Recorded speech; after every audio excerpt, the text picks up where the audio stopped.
So we're in a winter wheat field, and the producer looks like he seeded 1.5 to 2 inches deep, trying to get it into or onto moisture.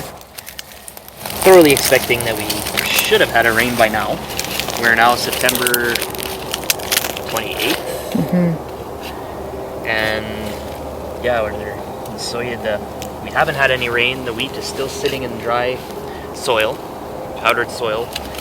Not very good seed, not the ideal seed to soil contact that you would have expected, but the question is, what's going to happen from here? Yeah, so I mean, we're nigh on October. They're calling for beautiful weather for the next couple days. The nights are getting cool.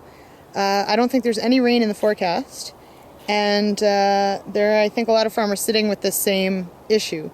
So if we got rain now, let's say in the next couple days, if we had a pretty open fall, is there still hope for this to come up and put up the couple leaves that we need to overwinter, or? I think there's still very good opportunity. They say you want at least 3 leaves on the winter wheat before. We had kind of the same scenario last fall, but we had rain by now, which got the winter wheat crop off to a very good start. And then the early spring, and we all know how the crop turned out this year. It was the winter wheat crop was phenomenal. Right now, where we're sitting at in this particular field, there is no winter wheat emergence anywhere that we found. The seeds don't look like they've sprouted yet. So if we do get a rainfall, we're probably still in pretty good shape as long as we get a couple of weeks of nice weather to get the winter wheat going. There is research. Most of it, I think, was done by Dr. Fowler in Saskatchewan. I'll have to check my sources, but even winter wheat that has sprouted or germinated, middle of October, can still produce a crop. You can still get, I think it's 60 to 100% of your yield, but the key problem though is the maturity level.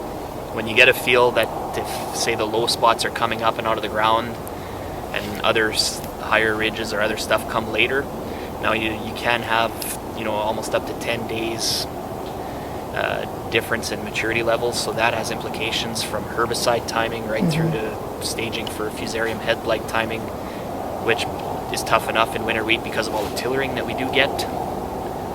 So part of the consideration of whether or not to keep the winter wheat stand will be the staginess across the field, but also the next thing that we have to look at is plant populations. So I think work by Dr. LaFond out of the Indian Head, there was some research done that the optimal plant stand count for winter wheat is 20 to 25 plants per square foot.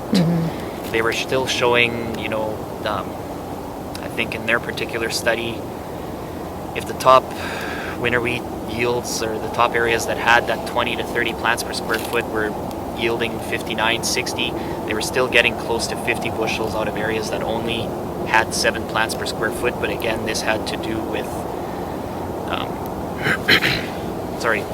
the winter wheat's ability to tiller in the spring, because it's off to an early start with good moisture. Good, so it's not a write-off yet. It's not a write-off yet, but yeah, we would need some rains. It would really help some producers sleep at night if we were to get some rains and then a couple weeks of nice weather still.